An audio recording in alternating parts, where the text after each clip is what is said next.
Welcome to Stand-Up Comedy Sex Ed. It's where you can get questions answered like, how long does it take the average man to orgasm? And how long does it take the average woman to orgasm? And also, why is it so hot in here? Audiences agree it's brilliantly funny. Raylene makes sex ed fun. This show is entertaining, factual, and relatable. There's nothing worse than being halfway done with sex and feeling your vagina shut down on you. You've got to see Stand-Up Comedy Sex Ed. I am ready to go do that comedy show. Hey everybody, welcome to the Stand-Up Comedy Sex Ed podcast hosted by Raylene Taskoski and some other guests. And today's guest is Angel Johnstone, a confidence educator and erotic author. Oh my God, welcome to the show. I'm so excited to talk to you. Thank you. Glad to be here. So, I really want to hear about this confidence educator. I did some poking around before you came on the show, which I actually don't usually do because I like to kind of go in blind. But it's about finding the desire again. Yeah. Yes? Yeah.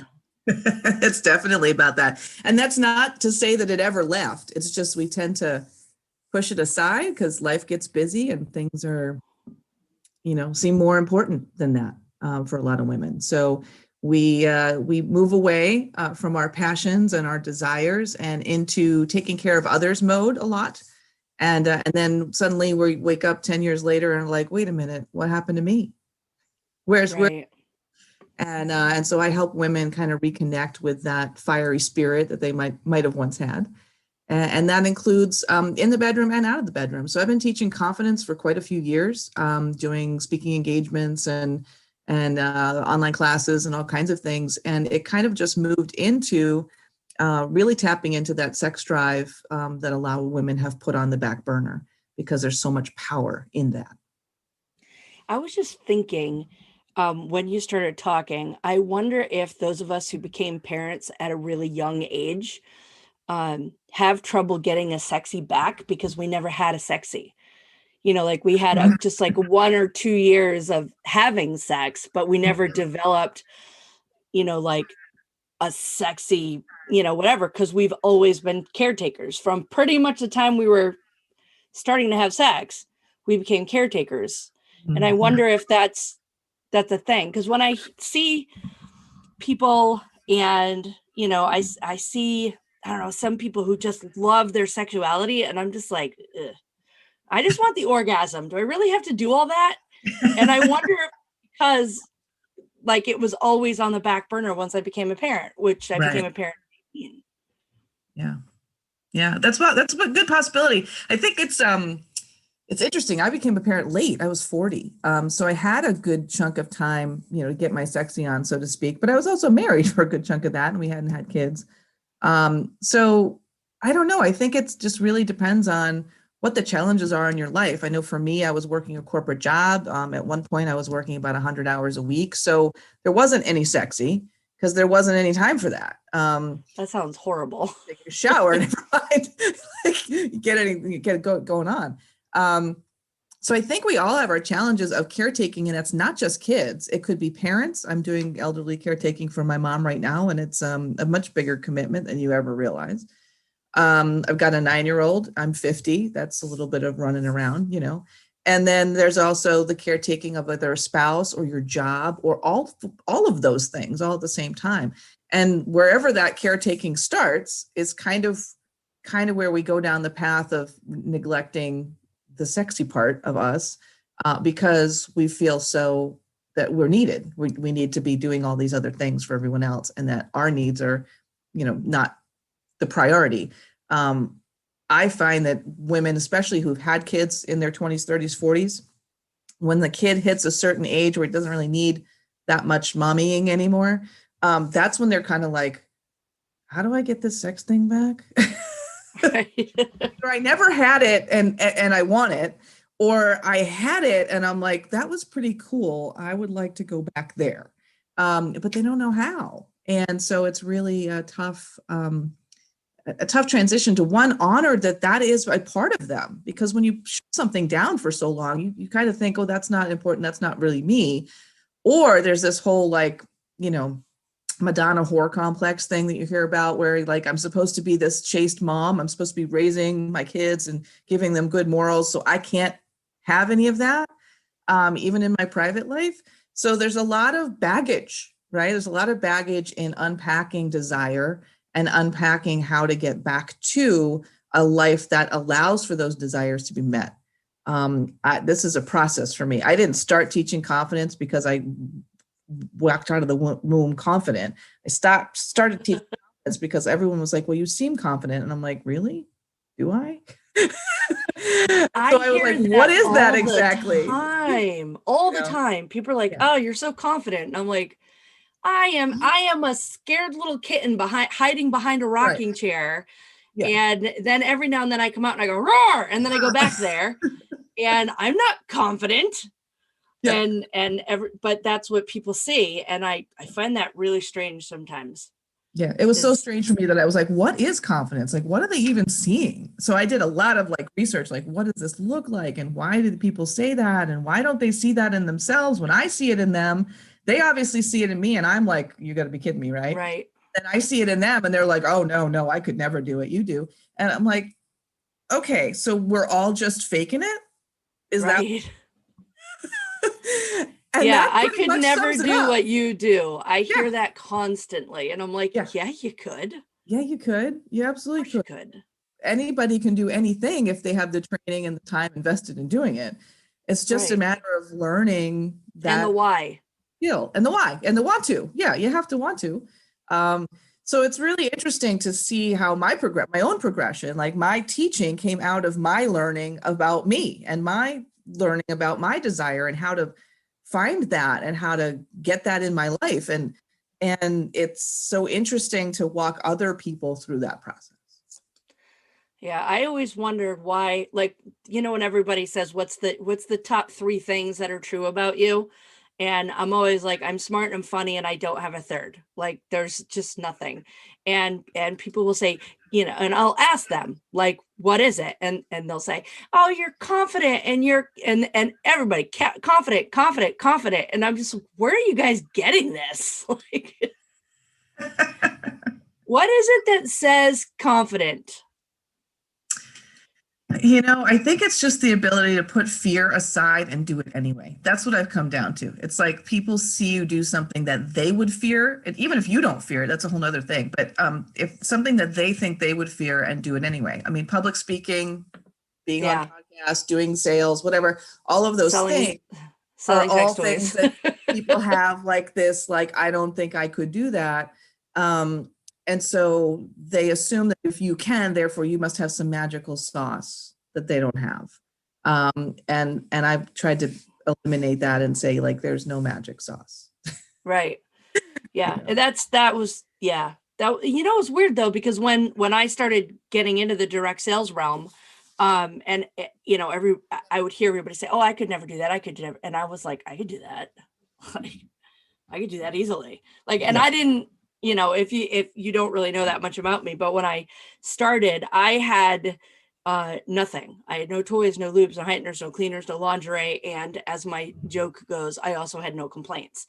Right. So when I first started out doing what I did, and it's, the reason I said no at first was I'm a born again Christian soccer mom. I'm not going to sell sex toys.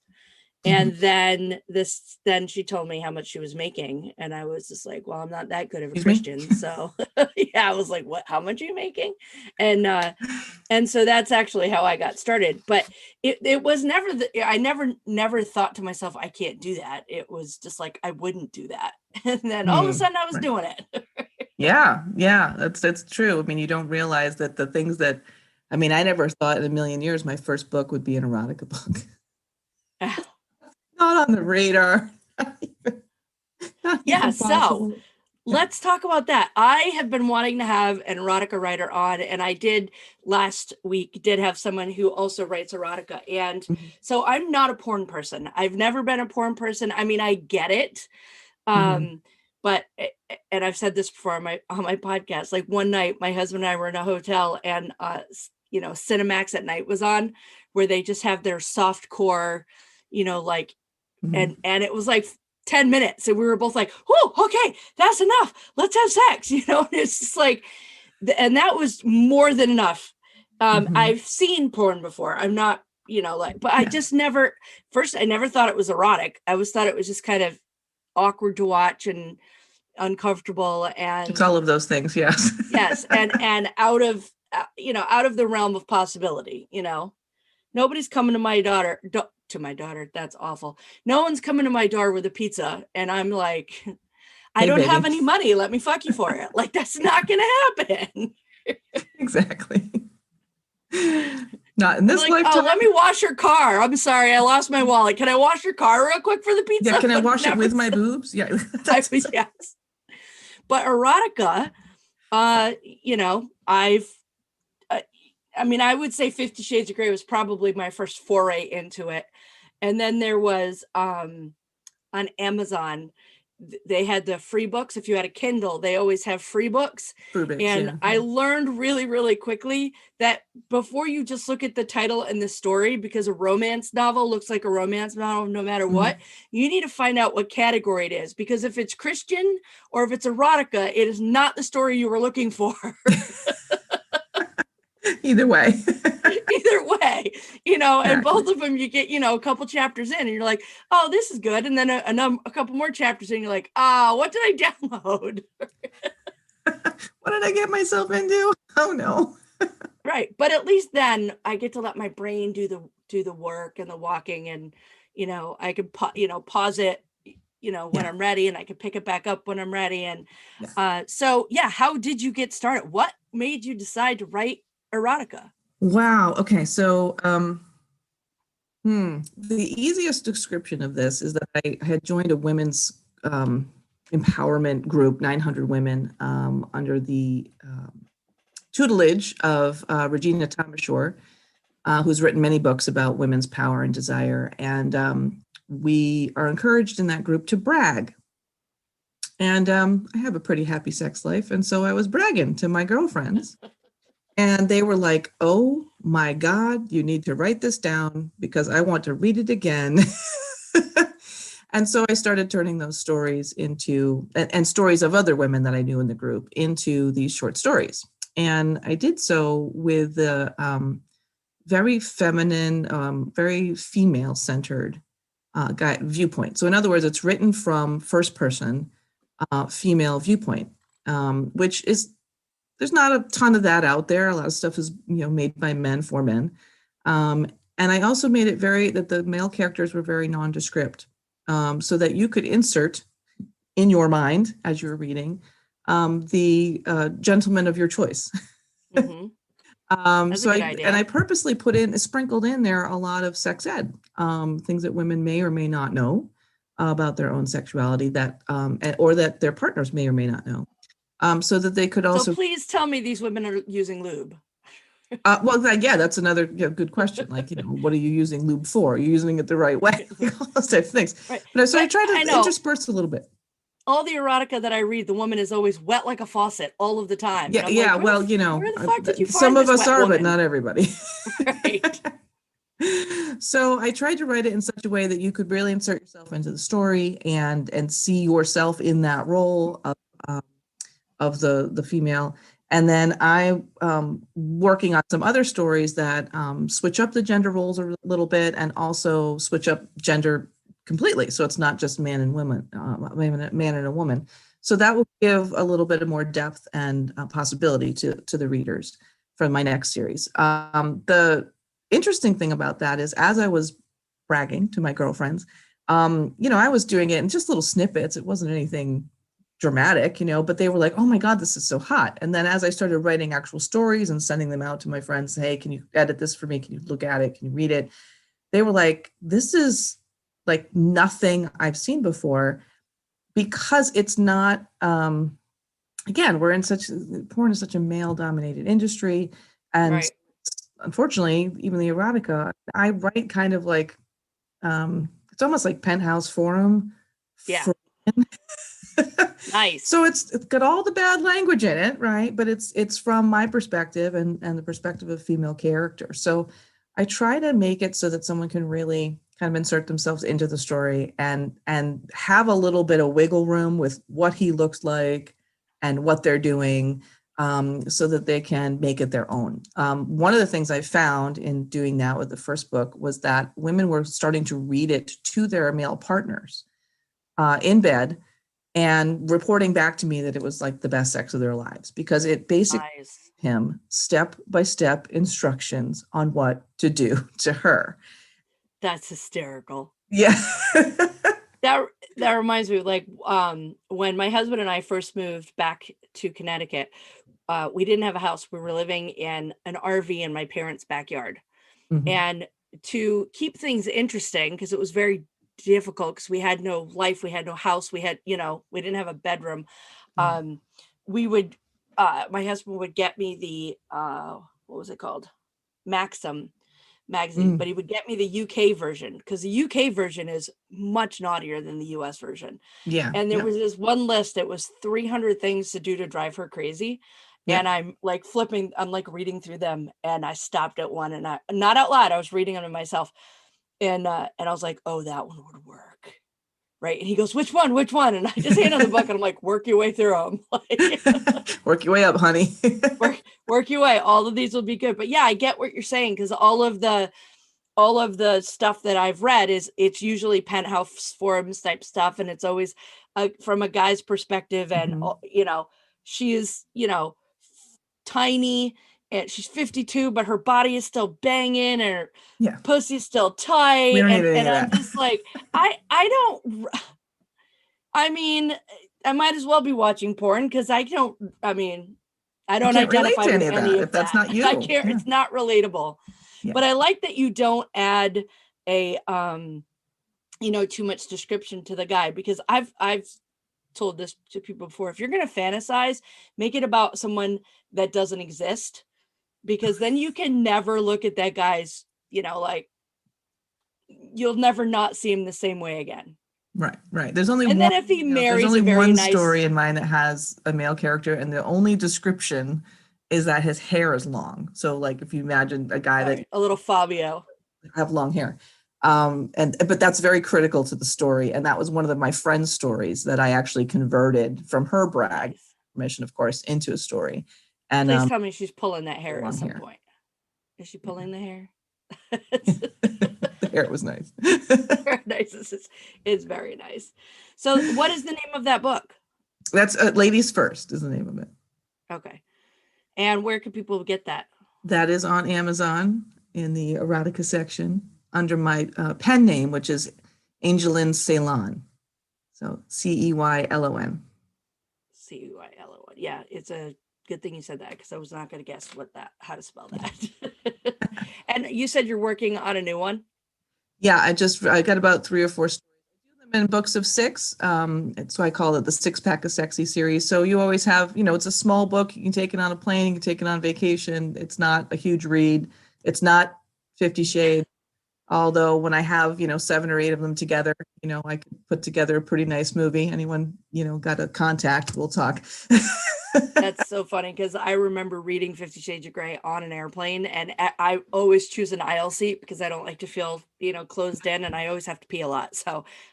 But every single time somebody would come by down the aisle, I would close the book, because I didn't want them to read over my shoulder as they were walking down the aisle. And I'm just like, of all of the people here to be embarrassed, why would you be embarrassed by this? I mean, Right.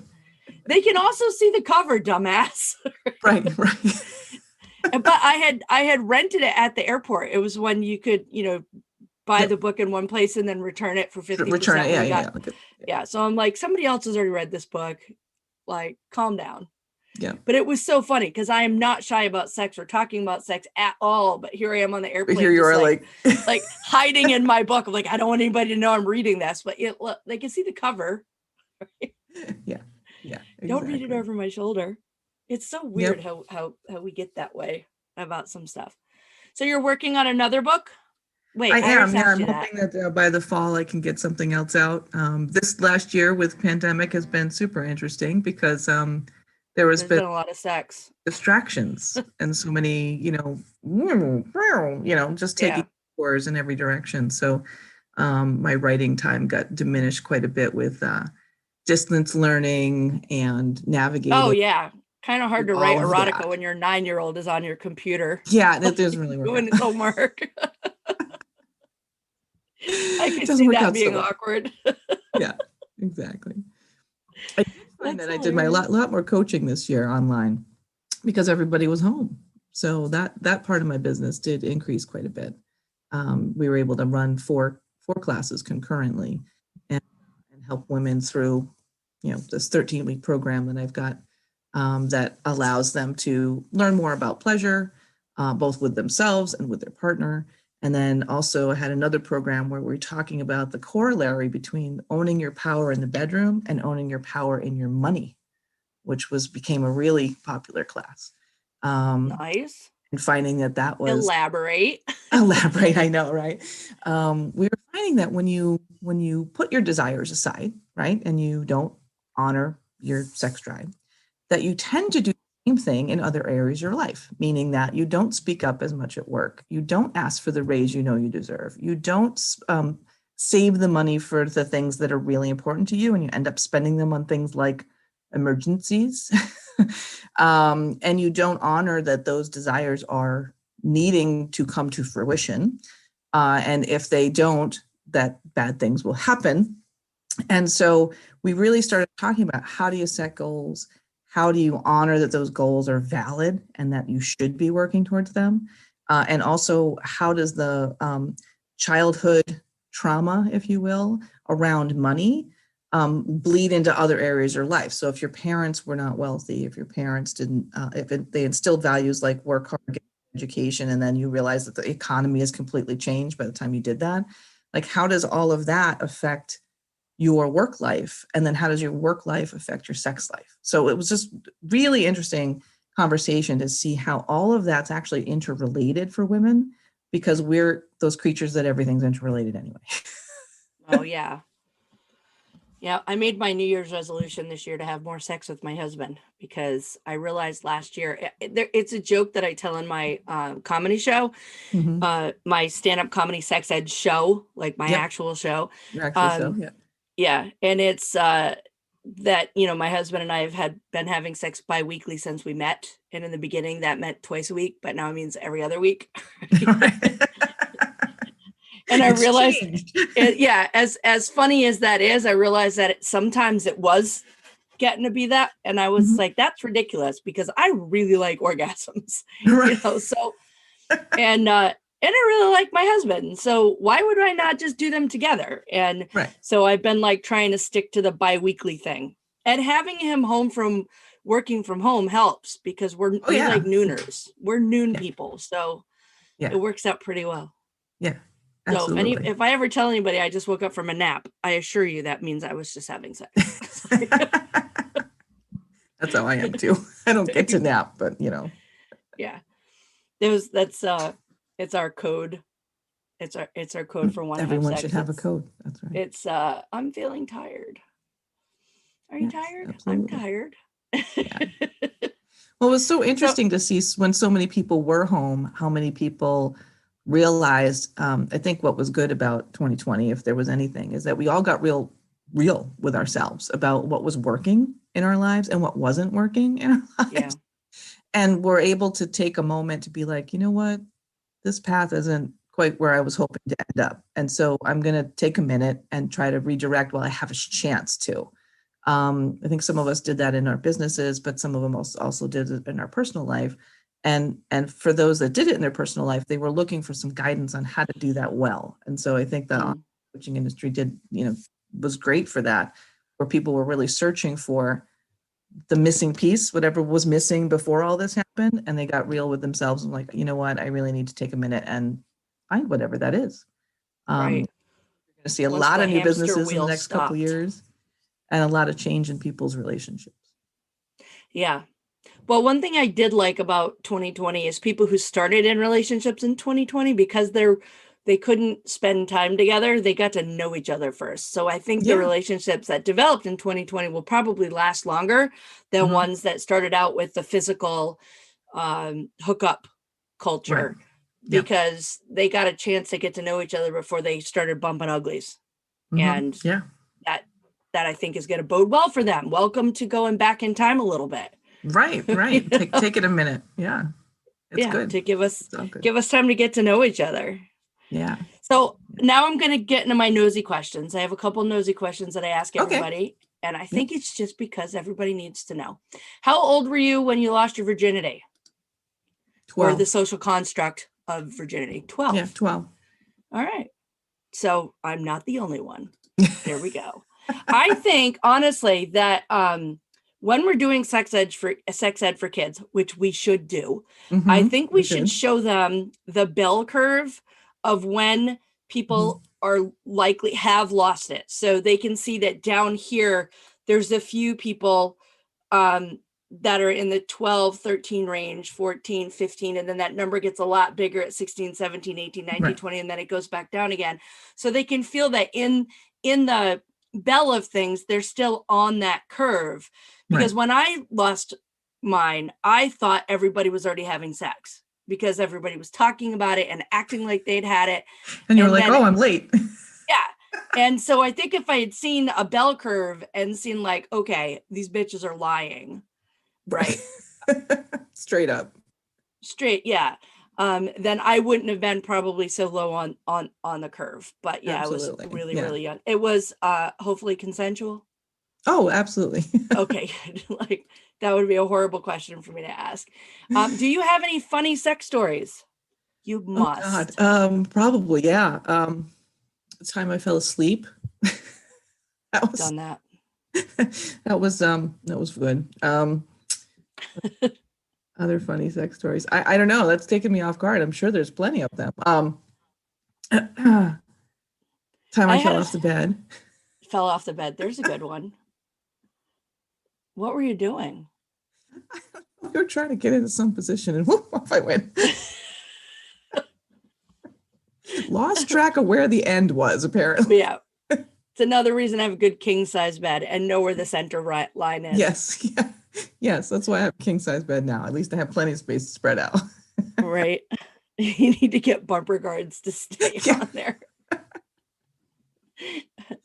I actually was thinking about this earlier because I think I want to do a show on I don't know what I was thinking last night, but when I was much younger, I think 20-ish, 2021, I had sex with a guy who had a kink in his penis. So that the tip of it was literally just like kinked, right? Yep. And so anytime he would get near the entrance of the vagina, where we're the tightest and most sensitive and where it feels the best, he would pop out. And that's not a funny story, but it's I've never forgotten him. Like there's a lot of guys I know I've forgotten, but I haven't forgotten him. That one I did not forget. Yes. Did not forget. And the reason though is, all right, so he was, and I've seen this when the stories go around, like how many people have been cajoled into having sex, like you weren't gonna, but the guy was just persistent and you just gave in. And so he was one of those. He was very persistent. He was younger than me. I think he was 17 and I was 21 or something. Yeah. And he was persistent. Yeah. And so finally I was like, all right, whatever. We'll have sex. And we were together for a little while, not very long, because 17 and 21, plus I already had a kid, whatever. He moved to Texas. And the next time I heard from him was I happened to be watching, I think it was Oprah, and she was doing a show about men who were in jail for statutory rape who met the women in bars. Okay. And there he was. And I was like, he's persistent, but he had met her in a bar. Yeah. And so he assumed she was of legal age to be in the bar, right. But the bartenders, had never checked her ID and he didn't check her ID. And so I think the point of the story was, because there was a couple of different guys, like, why are these guys in jail when they met? Yeah, right. They didn't know. They didn't go trolling a child's playground to find these kids, right. And the parents had found out and had him arrested. And so that's just a weird side story. That's a funny story about sex. I had sex with a guy with well, I mean, what's the last place you'd expect to see someone you've been with, for sure? Like, I know him. He's on Oprah. I think I might have even sent him a letter after that. I was like, oh, sorry to hear about what happened. I don't remember his real name. I only just remember his nickname back then was Goose. I don't remember why. Yep. But I was just thinking about that story last night. I think it was just because it was annoying because of the kinked penis thing. We couldn't forget that part. Yeah. Right. I'm sure that didn't come up in the Oprah story though. It did, no, probably not. But he was persistent. So that's one thing like I could definitely say about him is like, yeah, but he met her in a bar. So he expected her to be 21. And Right. how was that his fault? Do we have to now? I mean, this was Jesus, probably close to 30 years ago. Right. And well, it would have been like 25 years ago, at least 20, 25 or 26 years ago. You have to check ID. Is that a thing now? Yeah. Well, I mean, I was just explaining to my 9-year-old, believe it or not, he had said something about pedophiles. And I said, well, if you turn 18, your girlfriend or boyfriend is 16 or 17, that technically you could be as a pedophile. And he was just like, what? It just blew his mind. Like he was like, "Oh, okay." So I was like, "So you think about that when you get older, but we're a little ahead of the curve here. Like you don't need to know just yet because, like, you're still I think under 12." I think they've fixed that too. Like if the person is within 2 years, Yeah, so and they were dating 16, before 18, 17, 19, yeah, whatever. Yeah, yeah. It's. I mean, at some point, the law has to look and say, "Come on." Common sense needs to prevail, although that's right in short supply lately. So. Oh, so much. Okay, so next question. Favorite position? Oh, favorite position for me is on my back, knees over his hip. Over his hip. Yeah, so he's laying down like we're at an L, and I'm my hip. Yeah. Wow. L, yeah. Never even thought about that one. Yeah, it's fun. You should try it. Totally different angle, and I have complete control of everything that's going on with me, and his hands are free to do what he wants to do, or at least one hand is anyway, and it's on his back. So us old people, we got to work on things like that. Right. Yeah, I'm always worried I'm going to break me or break him. I outweigh him by quite a bit, so I try to be careful about where I go. What I do. I don't want to break him. That was an accidental discovery, and I was like, okay, we're going to do this all the time now. Nice. All right. Favorite toy? I used to have one that had a little like G-spot ball with a tickler on the outside. I recently got one of those sucky ones, the clit sucker ones. Oh, that's a whole nother. The womanizer or Tracy's dog or one of those. Yes, yeah, that's a whole nother experience. That is new, even for me. But either of those. Yeah, I don't really have a lot of toys. I have like the 5 good ones on the planet. The one with the suction cup because that's fun.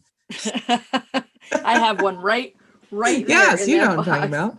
I had I was doing a live talk, a paid speaking gig, and I realized, if you can see over my shoulder where that notebook is, that's what big was there. Purple one was right there, and I was like, oh shit. And I just reached back and I was like, fuck, and I knocked it down on the floor, but there was plenty of people who had seen it ahead of time. And I wasn't talking to, I have 2 talks. One's about sex and the other one is not about sex. And I was like, oh shit.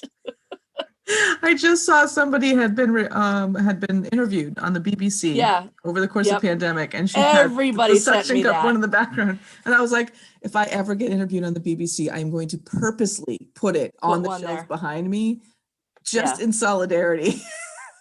Yep, it was so fun because everybody sent me that, and I was just like, okay, I get it. Not gonna like, so now I have to remember that you can see behind me when I'm speaking. Yes. Very important. So you said your favorite position. What's your partner's favorite position? Probably reverse cowgirl. Ah.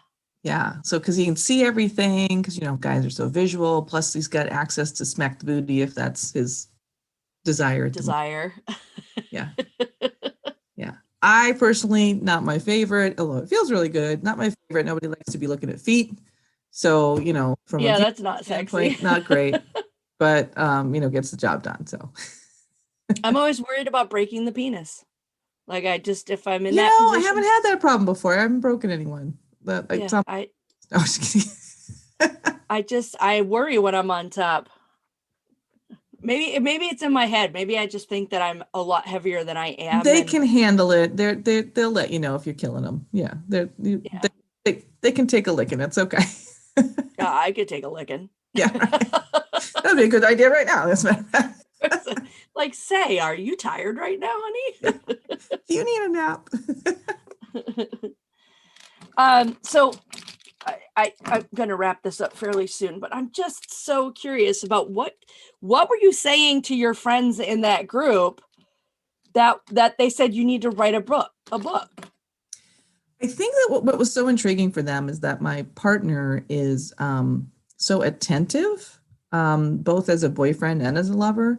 And so as I was describing his demeanor, I guess, which was to serve, to make sure that I was first and I that have one of I was those. satisfied. And then also the fact that we have all these other, we try all these positions and we're kind of experimental, and we try a little bit of rope play, we try a little BDSM, we try a little this, we try a little that. So I think a lot of it was just that they were like, how do you get this guy off the couch? And then like he wants to like try all this stuff. And so he jokes now that my book is his resume. And should we ever break up, with it at all times? And I was like, you should. That's legit. But it was just, I think what was so interesting to them was that, they have partners. Again, when women shut down, partnerships shut down, right? And so like you were saying, if you're only doing it every other week or so, that's fine if that fits both of you, right? If you're both happy with that. But for somebody who has a higher drive, that might not be enough. And so, there's you got to kind of come to a middle ground where everyone's getting what they need. And I think a lot of the women that I was talking to were in relationships that had become really stagnant and they weren't getting anything that they needed. And so to see somebody actively pursuing her desire was so intriguing to them that they were like, you really need to like write this out. Right. That's actually why I started my my other talk, the one that is about sex. Let's talk about sex, the value of open, honest discussions about women's sexual health. It's because the more women talk about sex with each other, the more they realize that sex is okay and it's healthy and it's good and you should want it and it's okay to want it and it doesn't make you a dirty whore, Right. to want any of the things that you want. And that's what I loved about doing the parties that I did for a number of years and still occasionally do, is the people who come in and afterwards they say this is not what I thought it was going to be. And it's just a conversation, and you're talking about things like lubrication, and you're talking about things like arousal, and you're talking about things like toys, and you're having their friends are saying, oh yeah, I love this, or oh, I love this product, I love it when and they're hearing it's okay to enjoy sex. They're hearing it from me, they're hearing it from their peers, they're hearing it from the people, and then it's changing their lives because they're going home and they're saying, okay, not only is it okay for me to have sex, but it's okay for me to ask you to use lubrication. It's okay for me to ask for an arousal cream. It's okay for me to say, I want to do it doggy style tonight. Right. Or I don't want to do it doggy style. Or I don't want to do it. Yeah. Right. One of the people in my coaching groups was like learning how to speak for herself. Like that's really what it comes down to, is learning how to speak. One, to know what you want. That's one. And that's right for a lot of people. And then two, learning how to articulate it in such a way as the shame is gone, like to let go of the shame around it, because we're so convinced, everything around us, that we're not supposed to have any of that. Right. Like any of that. It's so hard to break those paradigms down. And that's why this podcast, that's why this is so important, because I'm getting feedback from people saying, thank you for talking about that. Thank you for bringing that up. Thank you for just being real. And I'm like, well, I have no other way to be. And I'm sure there's a whole other bunch of people out there going, that's a horrible podcast. And I don't know why people listen to it, but fuck them. That's right. You do you, boo. Yeah. And they're not going to hear that because they're not listening. Because they're not listening. Exactly. But the fact is, I do get emails and I do get messages and I do get, people commenting that this is important. And my talk, Let's Talk About Sex, which someday will be a TED Talk, it's going to be important. It's going to be impactful because it's going to tell people that it is okay to talk about sex. It is okay to talk about sex with your partner. It's okay to talk about sex with your friends. To talk about sex with your friends, not talk about having sex with your friends.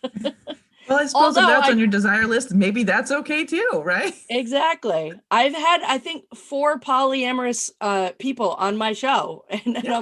And so when people go, well, that doesn't really happen very often. I'm like, well, it really does, because these are all people that I either knew or knew through somebody else. So it's happening, and it's happening everywhere. I'm actually seeing there's this new interest in it, if you will. I don't know that it's ever gone anywhere. It's just been in hiding more than it is now. And I have a theory that it's actually a requirement going forward, because there's no way you can afford anything unless there's 3 of you paying the bills. So it's going to be like a whole new thing, because economically you actually need 3 people in order to pay for everything. That's hysterical. That's right. It takes a village. Takes a village, absolutely. All right. So how can people find you? My website is confidenceisketchy.com. Catchy like a cold. And the idea of that is the more women we make more confident, the more they can pass that on to other women. So just like you said, there's a permission, right, in having women talk about sex. There's a permission in women being able to voice their desires in all realms of life and show that confidence to other women and say, yes, it's okay to speak up. It's okay to be confident. It's not a problem. So that's my primary place. The other place you can find my book is on Amazon. Yeah, it's Ladies First. And it's got an orange cover, orange and black cover with a dancer on the front cover. So hopefully people will find that and enjoy it. But there's a link to that on the Confidence is Catchy website as well. And I'll be putting the link in the show notes. So hopefully if people are interested, they can go grab your book. Anything else you want to say? Do you think of any other funny sex stories? Well, the funny thing that I always see is people ask, they put a question on Facebook, what would you tell your younger self? And every single time I see that question, I say, have more sex while you still think you look good. And every time people laugh at me like I'm kidding, I'm not. That's you are hysterical. Younger than you are right now. So yeah, or now. Right. Because I'm like, what, why are guys obsessed with rubbing our fat bellies? Like, stop fucking kneading my stomach like it's a cat. I don't feel sexy. Stop it. Stop it. You just gotta turn around and give you your butt instead. Let him need that. I've got it sucked in all I can and I can't breathe. Stop touching it. And here's the thing, the guys don't care. Women do this to ourselves. We're so silly, right? It's not a big deal. We get so worked up about, I didn't shave today. Well, they don't care. They don't care. I talked to somebody once and she was, like she didn't want to take her shirt off in front of her partner. She's like he didn't know that I was fat under the t-shirt. Like they know what you look like. Also, take a look at them sometime and be like, oh, we're not talking about Adonis here, Yeah. Most of the time. I'm sorry. I'm not laying myself out with Channing Tatum here. It's the guy I married. I like him. I think he looks hot. Exactly. And they think that we look hot even when we think we look like garbage. So, Right. Yeah. That was actually one of my favorite things that, like, a long, long time ago. I remember I was dating this guy and he was really, really sick. And I ran like a bad head cold, like a flu sort of thing. Mm-hmm. And I went over and he looked so piteous and so adorable. And he's like, I look like crap. Don't come in. I'm like, you're so cute. Like I was just like, let me snuggle you. Right. Yeah. It doesn't bother us either. And so we have to Yeah. let go of the idea that they care about these things, Right. Well, I really wish like TV would stop making us feel like we have to look better than we do. Yeah. Especially yeah, since they're editing everything. Everything is filtered and fixed anyway. Yep, absolutely. It's rude. Absolutely. All right. So you can find me on Instagram at standupcomedysexed, standupcomedysexed.com, and RayleneTaskoski.com. I've set up a Facebook group just for this podcast so you can participate in polls, ask questions, and politely share an alternate point of view, and generally let us know what you think of the episode. So you can search for Stand Up Comedy Sex Ed Podcast on Facebook. Please subscribe to the podcast wherever you're listening to it. Share it with your friends, and please leave me a comment and let me know how I'm doing. It was so great to have you on the show, Angel. Thanks for coming on last minute, even. Yeah, no, thank you for having me. Glad it worked out. It was nice to meet you. I think we have like a ton of mutual friends. We and do. We might even be like half in of Connecticut. Yeah. And we might even be in the same networking group and we just didn't even know it yet. So yeah. Thanks so much for coming on. Bye-bye and have a great afternoon. All right. You too. Thanks.